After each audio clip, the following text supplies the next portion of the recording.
fazer, então, da forma que nós havíamos falado antes de começar a secretária nacional, né, e agradecer mais uma vez quem ficou até aqui.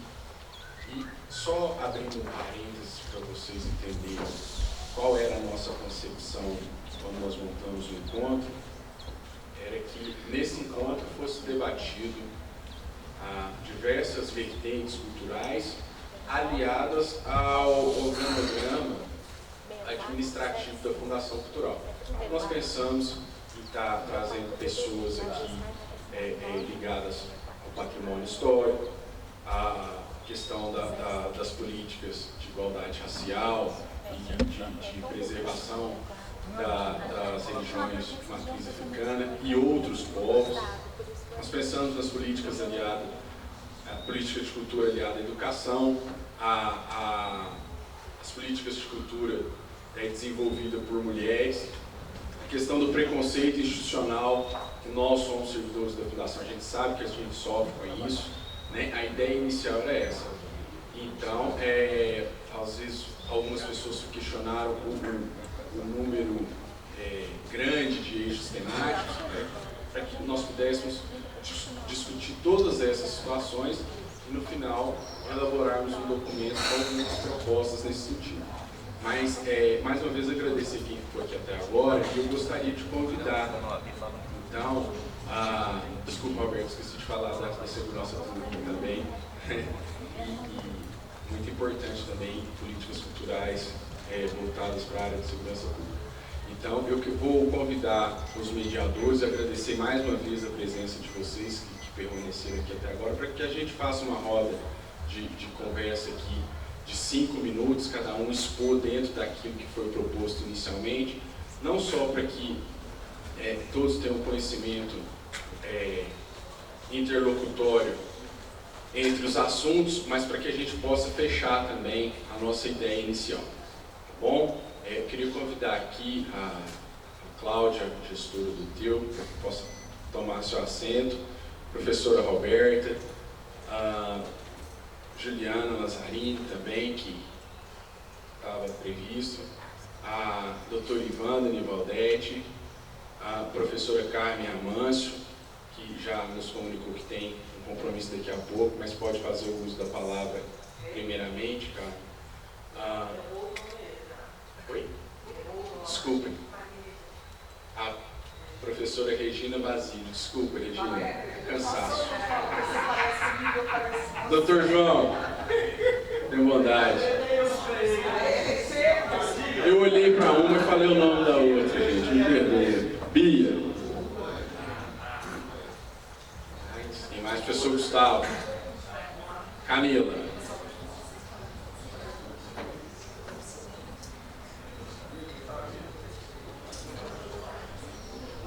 Pela ordem, então, vou passar o microfone para a Regina, ela já nos fez a solicitação, pode fazer a abertura, Regina, e passa a pessoa. Obrigado.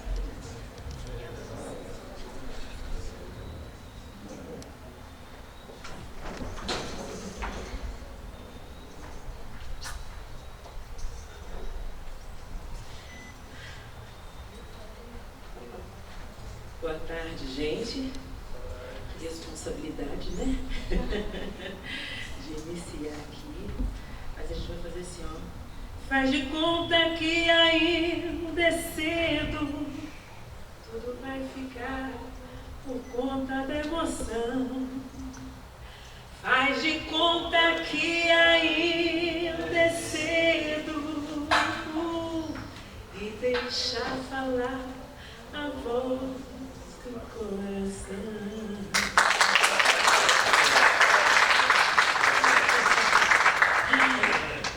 Eu quero agradecer o convite, parabenizar, né, a Fundação por este momento tão importante e necessário.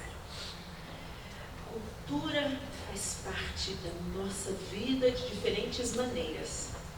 E de maneira também especial, como fazendo parte aqui do eixo 5, povos e comunidades tradicionais desenvolvendo cultura, eu quero agradecer por esse momento, né? E ratificar a necessidade de que a gente tenha espaços e momentos para esta discussão tão importante. Neste sentido, eu gostaria de refletir um pouco com vocês sobre três também outros espaços específicos de cultura. E eu traria aqui, por exemplo, né, instituições, outras como o Elite Club, né, como um espaço essencial para a cultura, especialmente afro, né, onde há oportunidade de especialmente esta comunidade, não só estar, como também expressar os seus anseios, desenvolver as suas atividades específicas, né, próprias da cultura afrodescendente, né? Então, eu gostaria de destacar este espaço.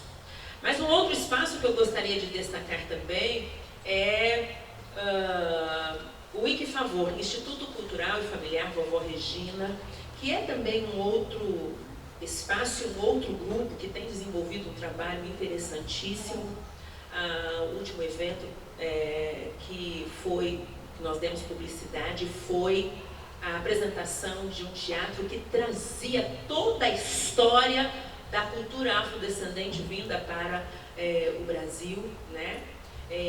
Por sinal, um momento muito forte, aonde nós tivemos ali a presença de várias matriarcas, inclusive que algumas delas já não estão mais conosco, não estão no nosso meio, mas onde tivemos a participação desde crianças de 3 anos de idade a, por exemplo, pessoas com quase 90 anos de idade. Né? Então, este foi também, né, uma das possibilidades de apresentação da cultura afro trazida para o Brasil.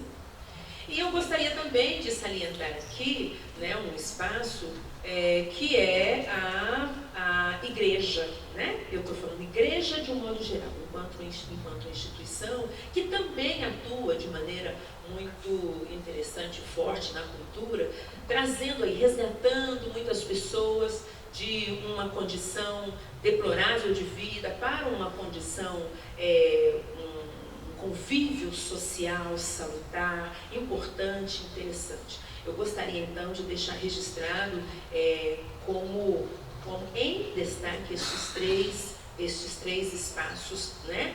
E naturalmente aberto a outros, mas representando aqui o eixo 5, eu gostaria de destacar estes 3 espaços, então, para a gente pensar e refletir um pouco a respeito deles. Quero parabenizar o restante do pessoal que está aqui e agradecer a oportunidade. Muito obrigada.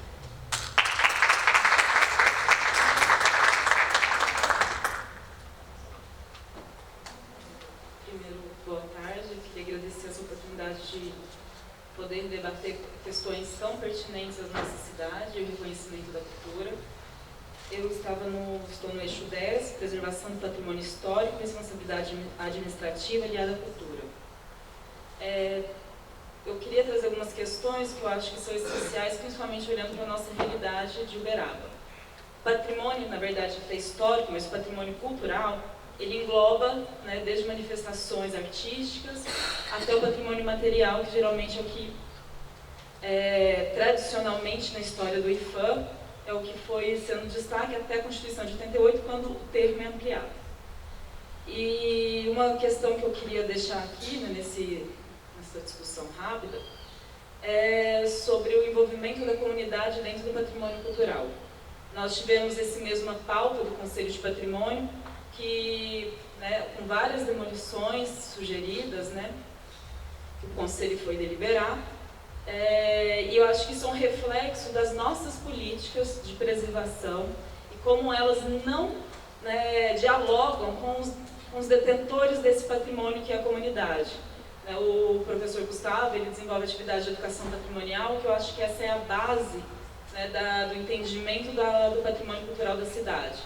Então, eu acho que é uma questão para a gente refletir, como que nós, dentro de conselhos, universidades, enfim, nós podemos articular essas políticas a fim de reconhecer esse patrimônio, de envolver a comunidade e propor ações efetivas para essa preservação e essa vivência do patrimônio, para que a gente tenha daqui 10 anos uma pauta de conselho completamente diferente das pautas que a gente tem nesse ano, né? Então, acho que isso é importante, esse envolvimento e reconhecimento. Então, o patrimônio cultural, ele reconhece essas manifestações culturais.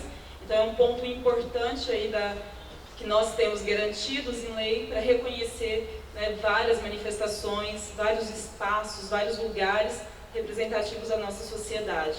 E Uberaba é um espaço, é uma cidade, né, que tem uma grande diversidade e precisa desse reconhecimento, precisa desse envolvimento dessas ações.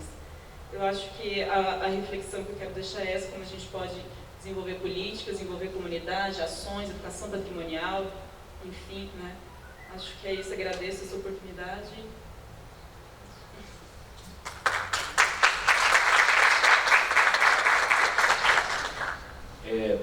Primeiro, eu me sinto muito honrado em estar do lado de tantas mulheres.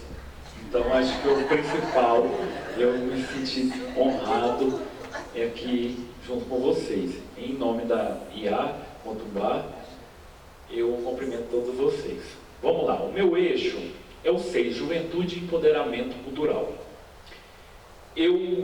Dentro desse processo, como falar para a juventude de cultura sem pautar a questão do entretenimento? Um grande show. Como? A Cláudia me respondeu, não tem.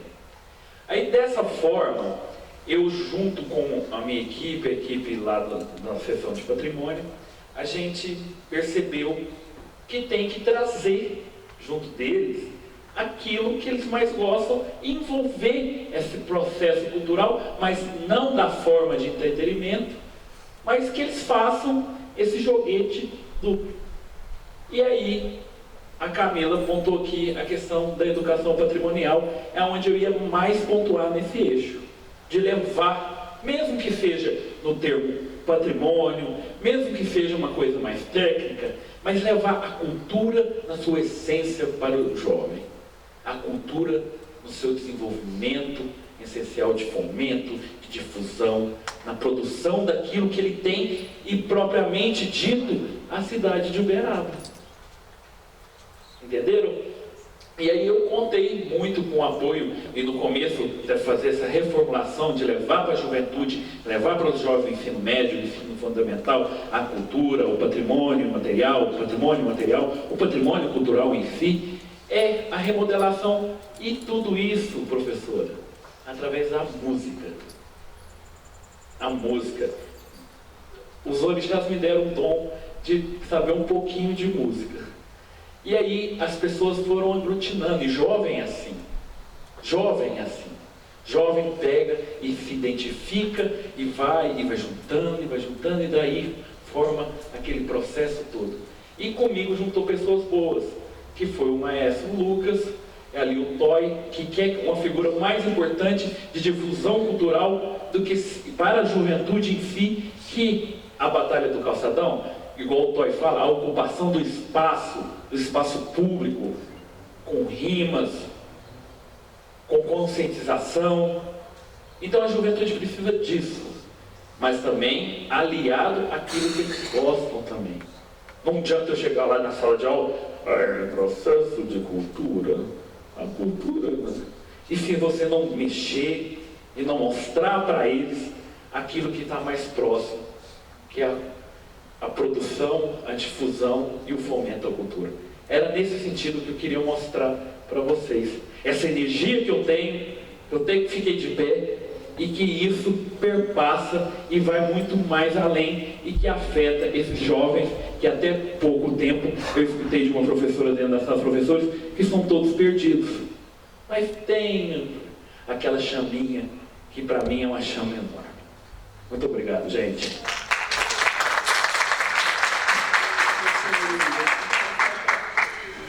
Boa tarde, meu nome é Iapia Tio Chumaré. Eu queria agradecer a Fundação pelo convite, agradecer a Regina, que a minha parceira no Eixo 5. E eu pensei muito no que a gente iria discutir com relação às casas de matriz africana, né? Que é o meu vínculo maior, que é a minha luta, que é o meu dia a dia, que é a minha luz, meu respiro, meu ar, né? E existe uma preocupação muito grande do que a gente vai fazer com a Lei 10.339, né? 639. Como que ela vai ser aplicada? O que a gente vai fazer para proteger esse patrimônio material que somos todas nós, mães, pais de santo, filhos de santo, que passamos a nossa cultura oralmente, porque nós não seguimos uma Bíblia, nós não seguimos um livro sagrado. Esse livro sagrado está aqui e está aqui, né?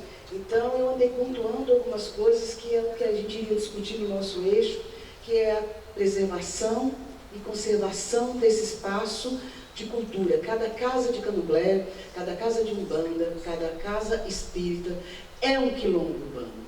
É um espaço de divulgação, de preservação, de luta, de manutenção daquilo que a gente acredita, daquilo que a gente crê, daquilo que a gente sente na pele, que é o arrepio e que não tem como mentir e nem como fingir. Essa energia que circula, esse ubuntu, né, que é o que eu sou, é o que nós somos, isso não tem como fingir estar. Esse axé, ele é reproduzido a todo momento. No momento em que eu passo conhecimento, no momento em que eu passo energia, ela se desdobra, ela se conecta e ela aumenta e ela volta para a gente em forma de energia também. Então é uma grande preocupação de manter essas casas protegidas. Nós temos hoje um país que está governado por um presidente que é evangélico, e eu não estou falando mal dos evangélicos, muito pelo contrário, mas nós temos que pensar que esse país é um país laico, e que precisa se respeitar outras crenças, e que precisa se respeitar outros sentimentos, outras fés, né? E aí, o que a gente tem visto até o dia de hoje? Muita violência, muita depredação, e não é só nas casas de candomblé, é nas igrejas católicas, é nas umbandas, é nos candomblés, é em todos os outros credos que não diz daquele mundo. E aí, a minha grande preocupação é essa: o que nós vamos fazer para esses 4 anos, para esses 10 anos, para esses próximos 20, para preservar essa cultura, esse patrimônio imaterial, né? Uberaba tem várias casas de candomblé, várias casas de umbanda, que precisam e que estão sendo catalogadas aí pelo professor Gustavo, pela Fundação Cultural. Isso é muito bom, porque a gente precisa legalizar, né? Precisa fazer uma documentação em que a gente tenha um respaldo legal, até para pedir um ponto de cultura, até para virar um ponto de cultura precisa estar legalizado. Então, essa seria um dos pontos a ser tocado. O patrimônio imaterial mesmo, que é da Congada, do Moçambique, dos afoxés, do candomblé, da umbanda, do jongo, para a proteção dessas. A importância da preservação dos griots, das velhas mães, que são as contadoras de história, das benzedeiras, das rezadeiras, do SUS, da farmácia verde, porque quantos de nós não foi curada com um chá?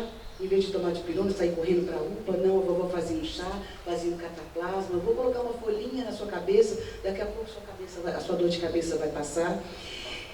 E passava, né? Hoje a gente ficou farmacológico ao extremo, nós não podemos ter uma tontura, uma dorzinha, isso que a gente corre para a farmácia.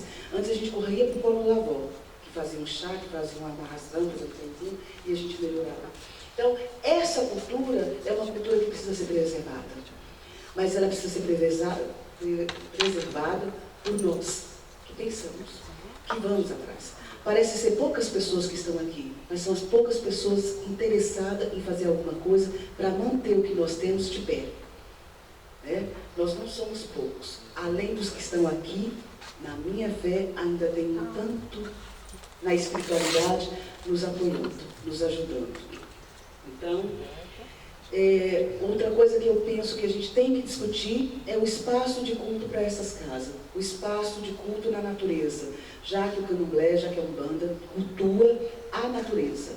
Nós somos pela biodiversidade, então nós precisamos pensar no espaço dentro de Uberaba, que a gente tenha um espaço para fazer o nosso culto, com água limpa, com a mata preservada, um espaço de culto que não tire de nós aquilo que é a essência de culto, o orixá que representa a própria natureza. Axé a todos.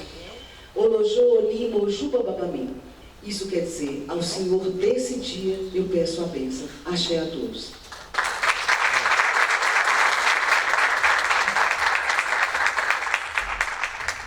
Bom dia, gostaria de agradecer a presença de todos, especialmente gostaria de agradecer ao Adriano pelo convite.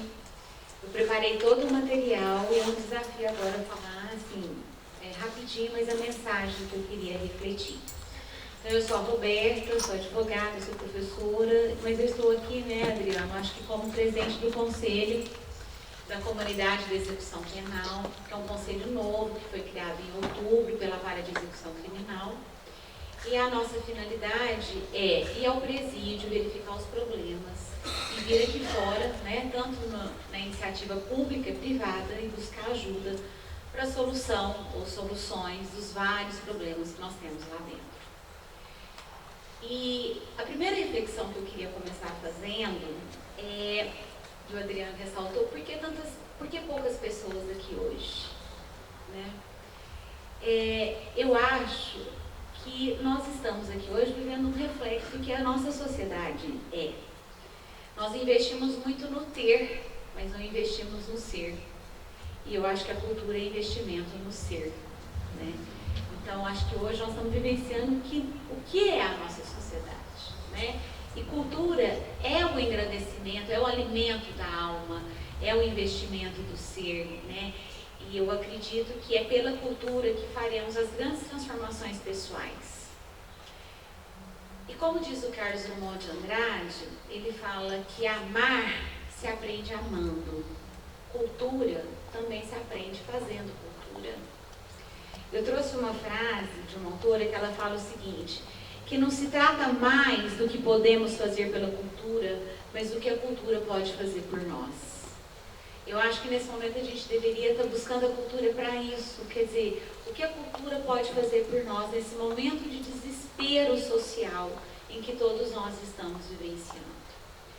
Como a minha área é mais a segurança pública, que é o meu eixo, e aí eu não preciso falar para vocês o caos que nós estamos vivendo na área da segurança pública.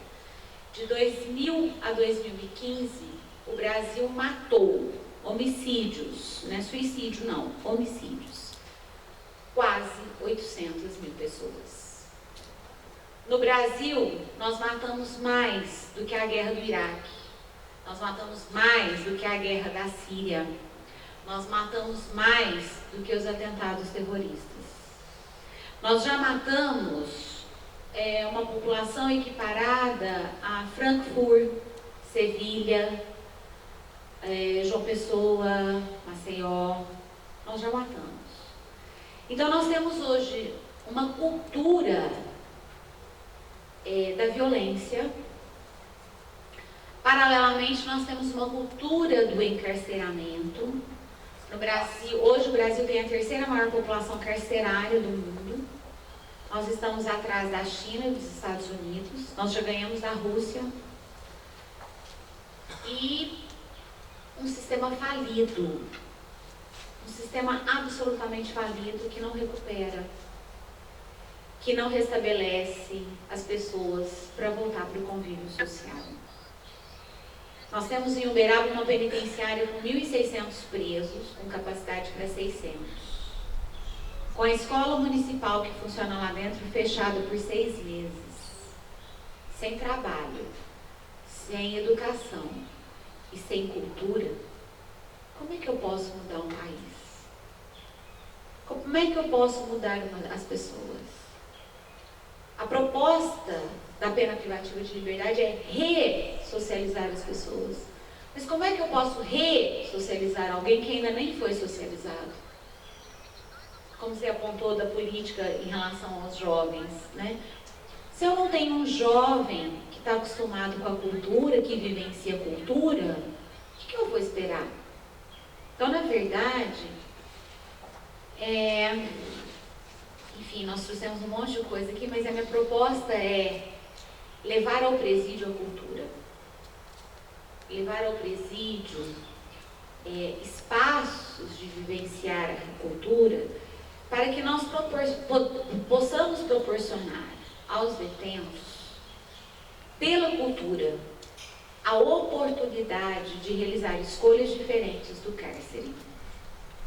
Porque nós temos muitos lá. Só para vocês terem ideia, nós temos 80 presas. 95% não tem ensino fundamental nem médio. 85%. Nós temos 2 presas só com faculdade. 95% tráfico de drogas. 95%. E muitas não são usuárias de droga. Foram para o tráfico para poder levantar dinheiro. Ou porque foi levar droga para o namorado, para o marido, ou foram praticar o tráfico para poder levantar dinheiro. A maioria é parda, não é negra, não. Quem está lá mais é pardo. Ok, é porque o IBGE, ele coloca preto, inclui negro e pardo, né? Mas tem um outro censo que separa negro, pardo, negro e branco. Essas presas que estão lá, quer dizer, eu acredito que elas estavam numa situação de vulnerabilidade por ausência da educação, né? Falta de ensino médio, quer dizer, tiveram dificuldade de se colocarem no mercado de trabalho, acabaram indo para o tráfico pela necessidade do ter, e não muitas vezes pelo ser, mas pela necessidade do ter, vão para o presídio, o Estado absolutamente ausente, não oferta condições de sair dessa situação de vulnerabilidade. E pior, devolve aqui para a sociedade depois, muito pior do que quando entrou, porque confirma, ressalta, né, contribui para piorar a situação de vulnerabilidade. Então, hoje a minha reflexão aqui é o seguinte: o que a cultura pode fazer no espaço prisional? Como que a cultura pode entrar no espaço prisional? O que a cultura pode fazer para essas pessoas? E como nós podemos, através da cultura, mudar a cultura da matança, a cultura do punitivismo, enfim, como é que a cultura pode nos resgatar enquanto seres humanos? Obrigada, pessoal.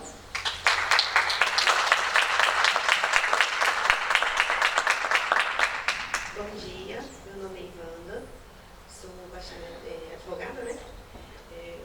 E gostaria de agradecer o convite do Adriano e agradecer todos aqui presentes, na pessoa da professora Roberta Toledo, que eu amo, sempre amei. Então, gente, hoje minha proposta é o eixo 3, culturas e ações afirmativas no desenvolvimento da cidadania. Eu achei bastante interessante porque, assim, eu gosto muito da questão do negro. Eu, assim, quando falo questão afirmativa, para mim, eu trago mais para a questão de cotas, questões de reinserção mesmo. Porque quando eu digo negro, eu enquadro muito pardo, porque acaba sendo uma mistura. Infelizmente, nós somos as pessoas que mais sentimos em todos os lugares, no mercado, na ausência de cultura, são-nos tiradas muitas coisas. Então, assim, quando as ações afirmativas vêm, elas vêm para nos devolver um pouco de dignidade enquanto cidadãos, enquanto pessoas que temos também direito a participar, a sermos inseridos no mercado, a tirar um pouco dessa questão da criminalidade mesmo, ao invés da pessoa entrar, estou dando uma questão minha, pessoal.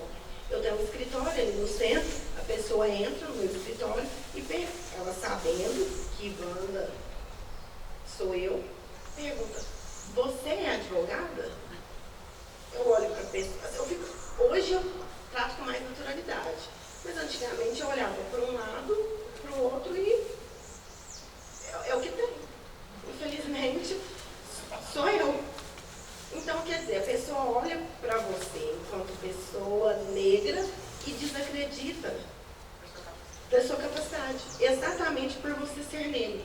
Então, assim, eu acho que as políticas públicas de cotas nas universidades, cotas nos concursos públicos, elas são pertinentes porque ajudam negros a tomar o lugar que é seu. Porque, embora tenham conhecimento, tenham propriedade, muitas vezes, para estar nos lugares de alcance, eles não conseguem porque ninguém acredita. Pelo simples fato de você é advogado. Não quer dizer que eu não posso estudar, que eu não tenho capacidade, enfim. Eu acho que é isso que a cultura nos traz, a cultura da mudança. A cultura pode mudar isso. Se usarmos as ações afirmativas, a nossa presença, a educação, o empoderamento de mulher, de negra, do cidadão mesmo, não digo não só negro, indígena, enfim, todas as minorias que nós já conhecemos, LGBT, enfim, se nos empoderarmos e usarmos a cultura a nosso favor, nós podemos mudar a sociedade. Então, assim, a minha contribuição seria nesse sentido, de trazer a reflexão para a importância da cultura para o cidadão. É isso.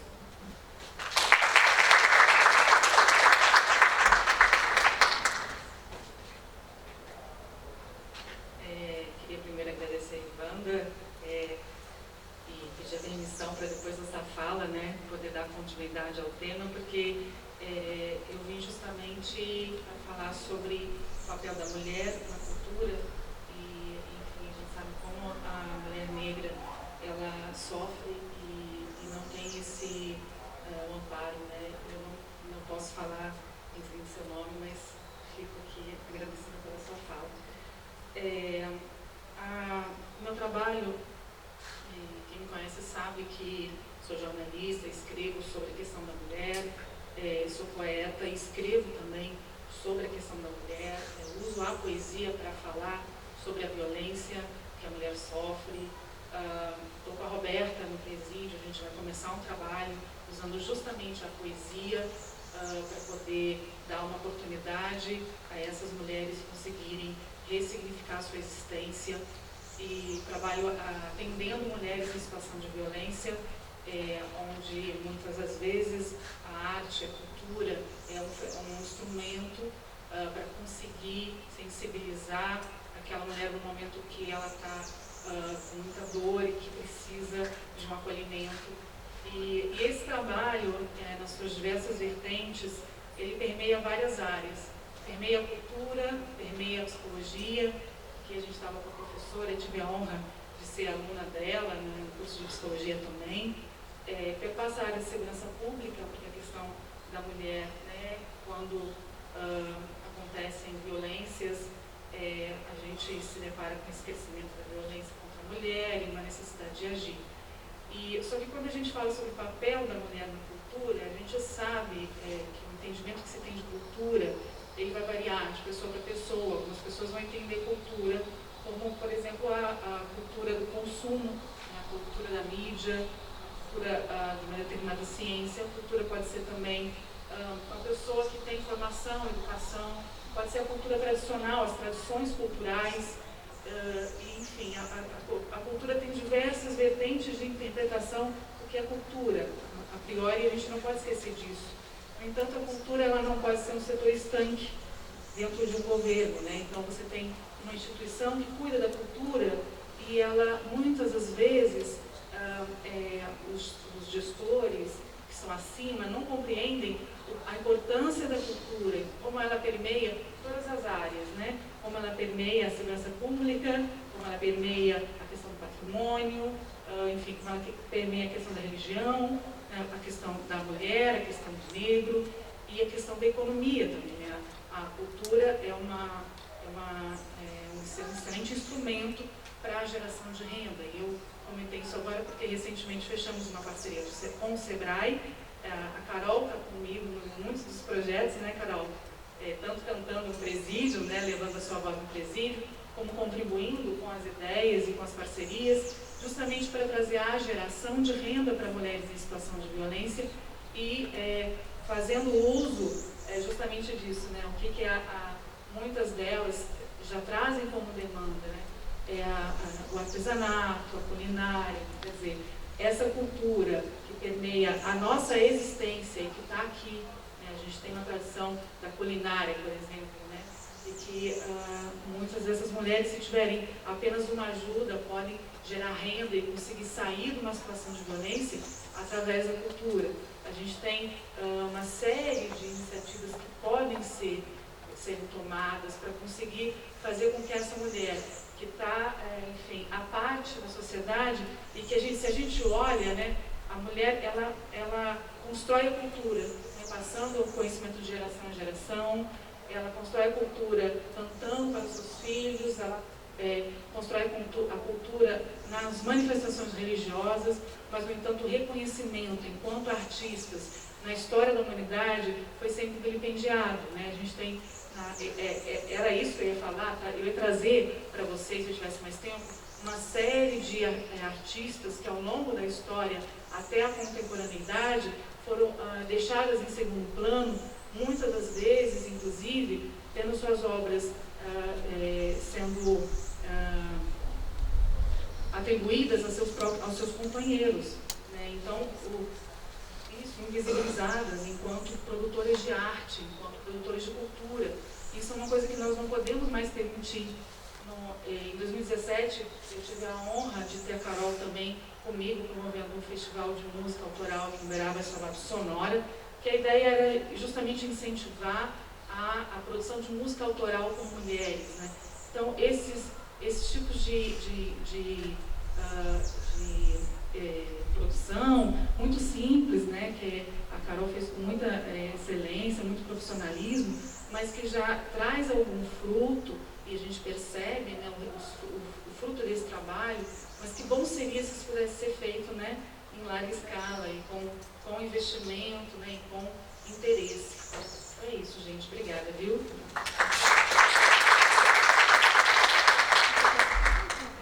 Boa tarde.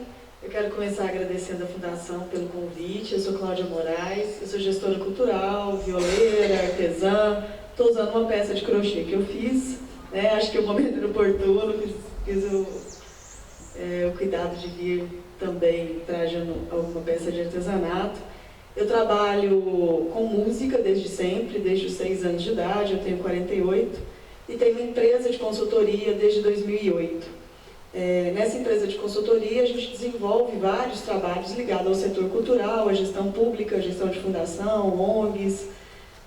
Então, a gente tem um trabalho bem lado A e lado B, né? Eu costumo brincar que eu sou meio vinil.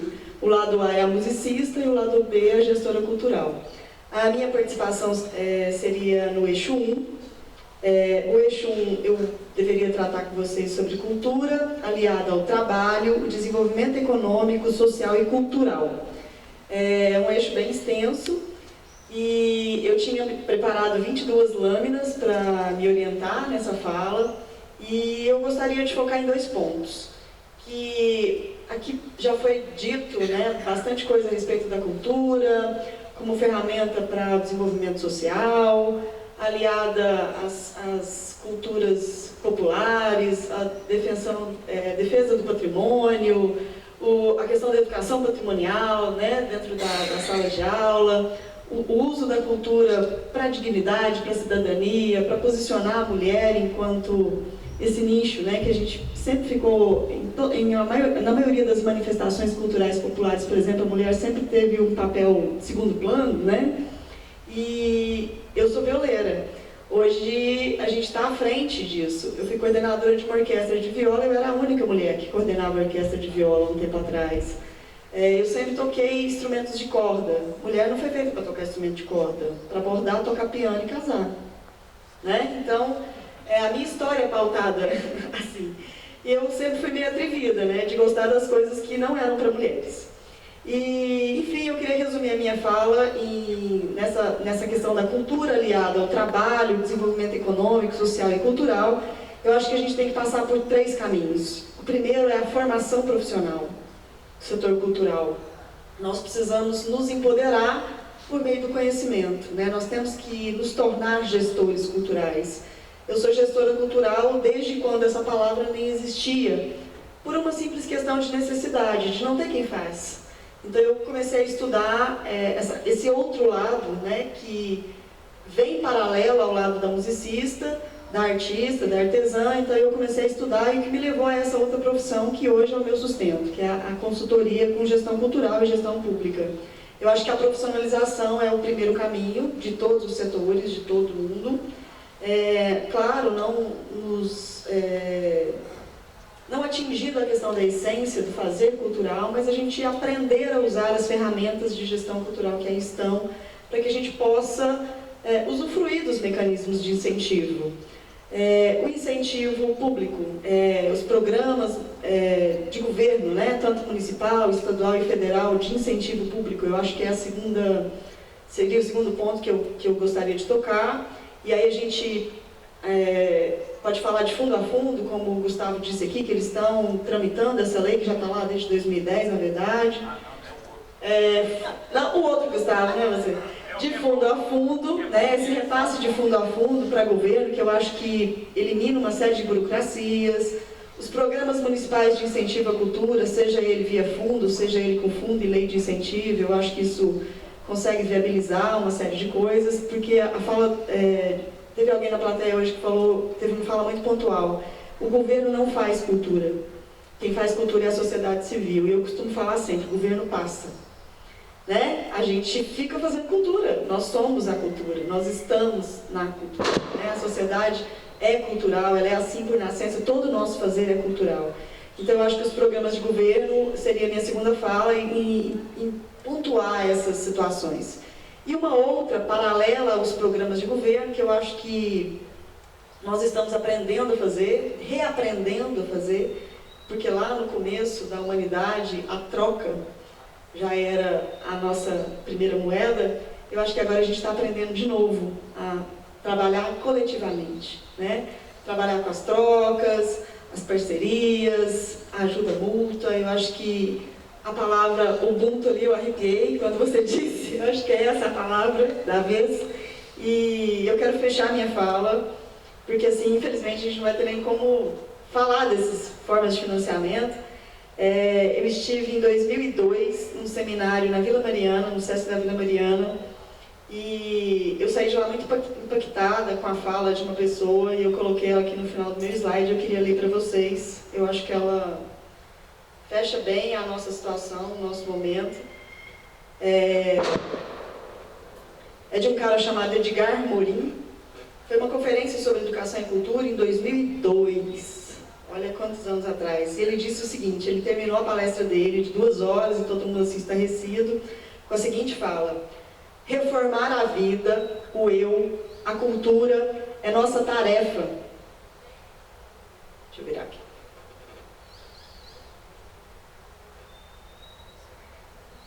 É nossa tarefa para atingir a compreensão do outro, produzirmos a compreensão humana e construir uma sociedade mais justa.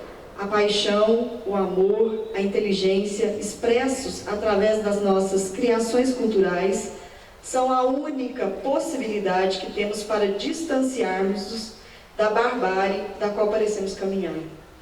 Edgar Morin, 2002.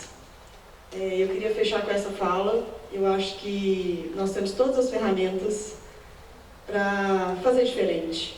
E acho que é isso, esse momento foi importante, até para a gente se posicionar, a partir daqui, como trazer a cultura, né? Como fazer cultura, como falar de cultura, como financiar cultura, como tratar a cultura de Uberaba, né? E nos posicionarmos de maneira diferente a partir desse impacto que foi esse encontro aqui. Tá? Obrigada.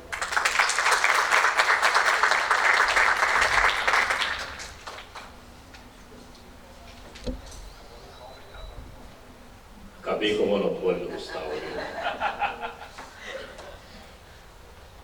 Boa tarde. Eu estou com esse eixo 10 aqui, que é preservação do patrimônio histórico e responsabilidade administrativa aliada à cultura. Entretanto, todavia, eu gostaria de abordar algo aqui antes de falar desse eixo 10, que é relativo ao que foi tão decantado aqui, que é a situação do negro no Brasil. Não parece, mas eu sou neto de um crioulo, viu? Negão, daqueles que... Não parece, mas eu sou neta de uma branca. Pois é, como é que é a miscigenação, como é que é? Então, e há quem suba no salto aí dizendo que não, mas eu não tenho sangue afro, não tem. Dizia Getúlio Vargas, se a pessoa não for pro lado do mato, ele vai para a senzala, não tem jeito não, ou é índio ou é negro. Um pigmento sim que tem de estrangeiro aí é coisa quase que irrelevante. Bom, mas eu estou aqui fazendo uma reflexão comigo e vendo que a minha vida inteira eu fui misturado com a cultura e sempre tendo um pé, certo? Bem dentro da senzala. Não bastou meu avô ser capitão de folia, ser membro de congados, né? Fazer violino, fazer viola, que naquele tempo não tinha pronta, né? Tinha que fazer. Então ele marcava quadrilha, ele era catireiro, né? Cantava muito bem e tal. E isso aí, agora que está começando a florar depois da terceira e quarta geração para frente. Então eu tenho um filho que tem os olhos verdes, saiu puxando a mãe, mas é louco com capoeira, tanto que ele é mestre de capoeira. E com relação a mim, eu tive o prazer de escrever um livro sobre o andarilho.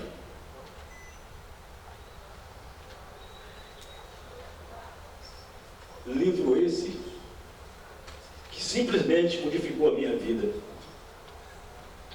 Todos os dias da minha vida, do momento que lá no Centro Cultural Cecília Palmério, numa noite de 23 de março de 2006, nós demos por lançado o livro, dali para frente nunca mais alguém deixou de tocar nesse assunto comigo.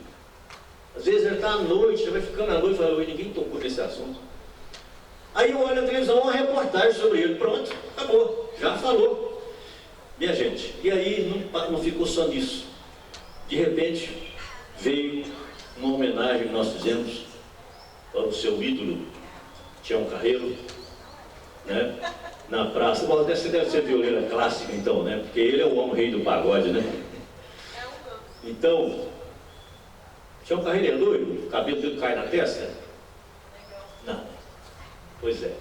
Então, aí eu comecei a ver, sabe, que eu tenho essa afinidade por dentro e também essa por fora. De repente eu estou envolvido com o segmento. E eu vou dizer a vocês, quem não viu e não ouviu vai saber agora, na quinta-feira, lá na CDL, tiveram lá umas 30 homenagens para vários trabalhadores. O melhor garçom, o melhor ciclista, o melhor balconista. Sabe aquele pessoal que ninguém homenageia? Só pensa assim, o melhor empresário da tradição, empresário não sei o quê.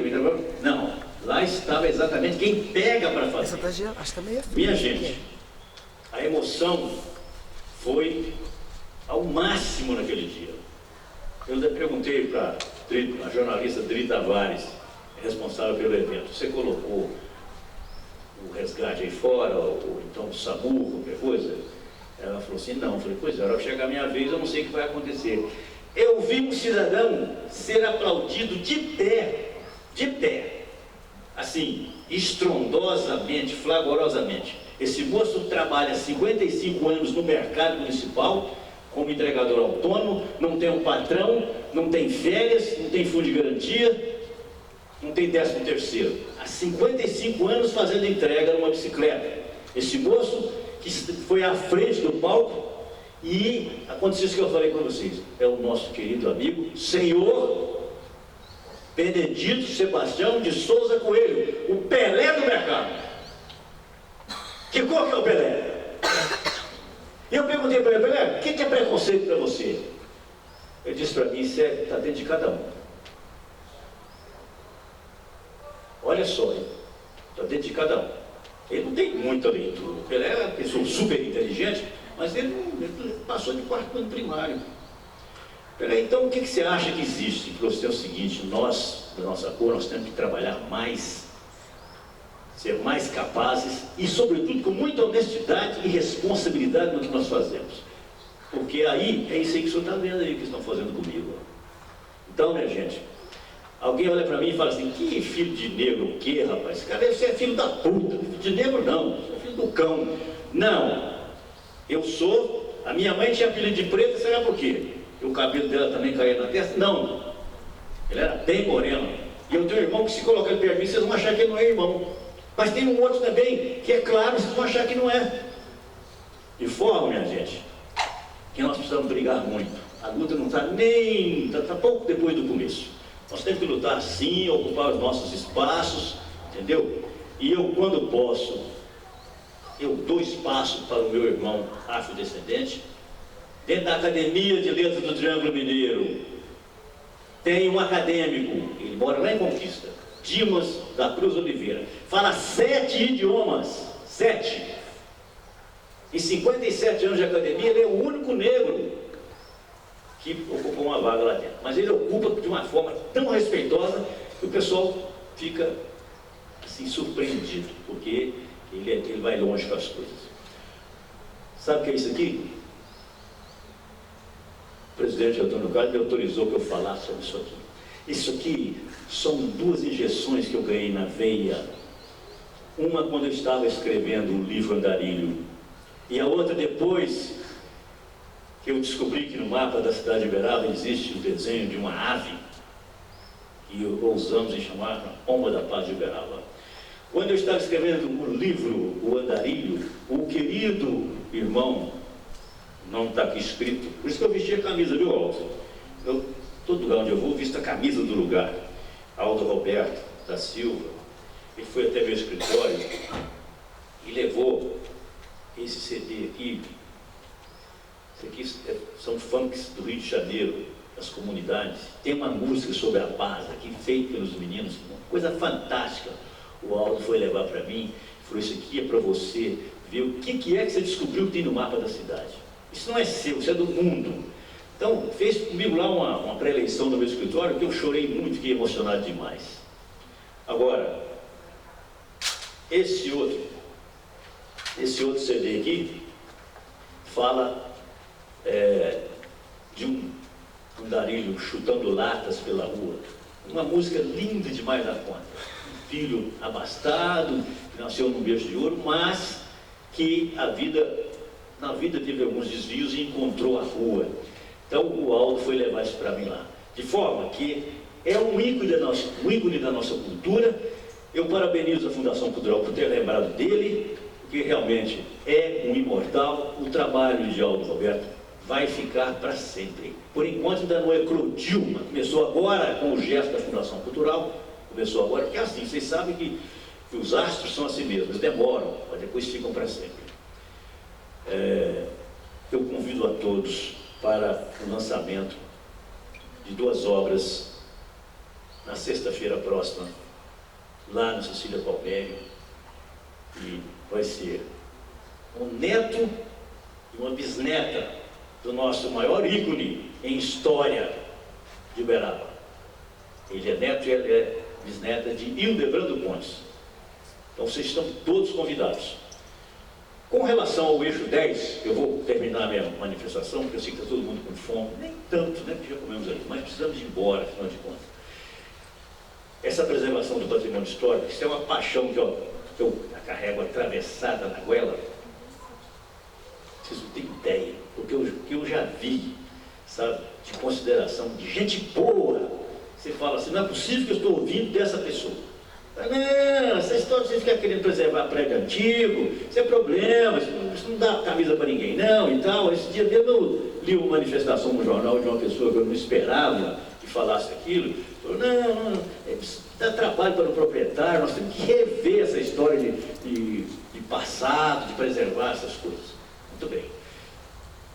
Todos aqui, grande parte me conhecem, sabem que eu sou pão, e queijo na hora que tem que ser. Minhas palavras não dão voltas.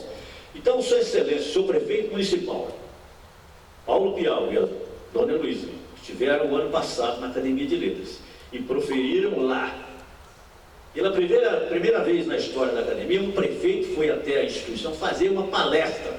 Sempre foram para a solenidade, para receber homenagem, uma palestra com um tema. E o tema foi esse: por que escolhi Uberaba como minha segunda terra? Também não é brincadeira, né? Você fazer uma palestra com esse tema aí, não é fácil. O prefeito pôs para fora tudo o que ele sente por Uberaba, tudo. Mas terminou fazendo muita gente chorar, inclusive eu. O Padre Prata faleceu outro dia, vocês todos aqui conheceram, e disse, com o microfone na mão: nenhum prefeito veio aqui. Eu estava no dia que a instituição foi criada, dia 15 de novembro de 1962, e até hoje nenhum veio aqui fazer palestra. Esse é o primeiro. Bom, mas encerrando as minhas palavras, encerrando também o que eu disse lá na hora, eu peguei o microfone e falei: senhor prefeito, bati a mão no peito, eu não vou fazer isso porque eu estou com óculos aqui, né? Foi meu filho que me deu de presente, né, Gustavo? Eu quebro lá. Eu bati a mão no peito e falei: senhor prefeito, aqui está o homem que vai deitar na frente da máquina, que vai jogar asfalto nesses paralelepípedos aqui, na frente e do lado da sede da academia, que fica... Falei mesmo. Pode aplaudir ele, porque ele prometeu para mim. Pode prometer isso. Bate a palma para ele. Falei: prefeito, eu vou deitar na frente da máquina que vai jogar asfalto nesses paralelepípedos. Aqui está a história de Uberaba, aqui está a mão dos negros, dos escravos que fizeram isso aqui. Isso não pode ser passar um piche em cima aqui, trancar, pronto, e criança conhecer paralelepípedo e pé de moleque pela internet, senhor prefeito. Não pode. Aí ele já tinha terminado o discurso dele, pegou de novo o microfone e falou: o que depender de mim, aqui, jamais essas pedras serão mexidas. Os meio-fios na porta da academia, gente, são aquelas pedras lavradas de 1 metro de comprimento. Então vocês imaginem. E o pior é que Uberaba está numa escalada forte, desmedida, desenfreada, no sentido de não preservar prédios antigos. Só vou dizer uma frase para terminar: quem não tem compromisso com o passado, corre o risco de não ser recordado com saudade no futuro. Tenho dito, muito obrigado.